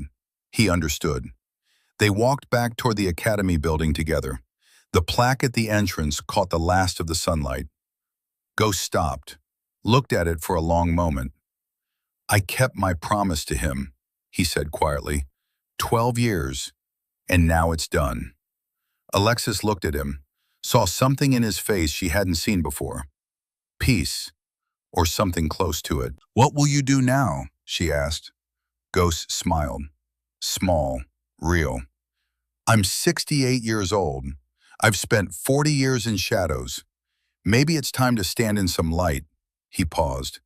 Your father used to say, the mission ends, but the man continues. Find what continues you. And what continues you? Ghost looked at the academy, at the students visible through the windows, at the plaque with Nathaniel's name. This, he said, watching you teach them what he taught us. That's enough. He extended his hand. She shook it. Once a month, he said, I'll tell them stories about the Cold War they won't find in books, about your father, about what it meant to serve when the world was different. And the rest of the time? Ghost's smile widened slightly. I have a cabin in Tennessee, mountains, good fishing. Your father and I used to talk about retiring there. Maybe I'll do it for both of us. He turned to go, stopped, looked back. He'd be proud, Lex, not just of what you did, of who you are. Then Carter Ghost Malone walked into the evening, a man who had carried impossible weight for impossible years, and was finally, carefully, setting it down. Alexis stood at the entrance to the academy. The plaque caught the late afternoon light differently each day, not as decoration, not as memorial, as statement. She passed it every morning and every evening, and she read it every time, not because she needed the reminder, but because the words were true, and true things deserve to be acknowledged. The Hawthorne Sniper Academy continued through spring and into summer. 24 students who arrived ambitious and uncertain, and gradually became something else, something harder and more capable and more thoughtful about what that capability meant. Alexis taught them the technical work, the ballistics and the wind reading, and the breathing techniques that turned good shooters into exceptional ones. But she also taught them the thing her father had spent 29 years trying to teach people who mostly didn't want to learn it. That the trigger was the easy part. That the decision before the trigger was what defined you. That the weight of what you did with precision never left you. And the only thing that made it bearable was knowing, really knowing, in your bones, that you had made the right choice. She thought about her father, about a man who had carried impossible weight for 29 years and had built something out of that weight that outlasted his death. That reached across time to save lives he would never know about. She thought about the students inside, 24 people who would go into the world with her father's wisdom and her training and the understanding that precision without conscience was just murder with better aim. She thought about Declan, who had found justice for a brother he'd mourned for 15 years. She thought about Ghost, who had kept a promise to a dead friend for 12 years and had trusted her to finish what that friend started. She thought about Caldwell, who would die in prison having finally chosen to stop. And she thought about herself. 6 months ago, picking up brass casings, invisible, broken, believing her purpose was finished. She hadn't been broken. She'd been waiting for the moment when everything her father had built and hidden and trusted her to find would come together in a single choice. The choice to finish it. The last shot is always the hardest. Not because of the distance, not because of the conditions, but because it defines who you become after you pull the trigger. Her father had made his hardest shot when he walked away from revenge and chose justice. She had made hers when she chose to save a man who had betrayed her father rather than let him die. And every day she would make it again. By teaching students that the trigger was never the hard part. By walking past that plaque and remembering that true things deserve to be acknowledged. By carrying her father's weight so the next generation wouldn't have to carry it alone. That was legacy. That was what it meant to be an Eagle's daughter. Alexis walked into the academy building. Tomorrow, she would teach 24 students how to make a 1,500-meter shot in variable wind. She would teach them the math and the physics and the breathing technique. But more importantly, she would teach them why. She would teach them that every shot has a moral weight, that precision is a tool, not a purpose, that the world needed guardians who understood the difference, and she would teach them in the way her father had taught her, with patience, with precision, with the understanding that the most important thing she could give them wasn't skill, it was judgment. The door closed behind her. Outside, the plaque caught the last light of day. In honor of Major Nathaniel Eagle Hawthorne, 1955 to 2012, and Master Sergeant Alexis Hawthorne. The last shot is always the hardest. The words were true, and truth, her father had taught her, was always worth the cost. Always. 24 candidates learning what the trigger caused and what it protected. A dead man's evidence in the hands of federal prosecutors in 9 countries. A brother's death in the official record.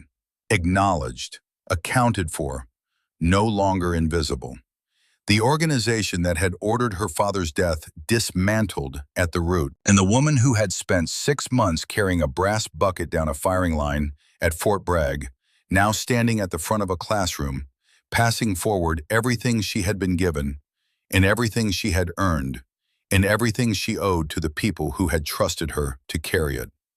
The Hawthorne family didn't miss when it mattered, and the truest shot Alexis Hawthorne ever made was not at 3,180 meters in North Carolina, not at 2,847 meters in Kandahar, not at 370 meters through a cathedral tower window in Edinburgh. The truest shot she ever made was the one she fired every morning when she walked past that plaque and into a room full of young soldiers who were learning for the first time that the distance was never the hardest part, and that the person who had taught her that had loved her enough to die, making sure she would be standing there to teach them. The end. Word count, 13,047 words.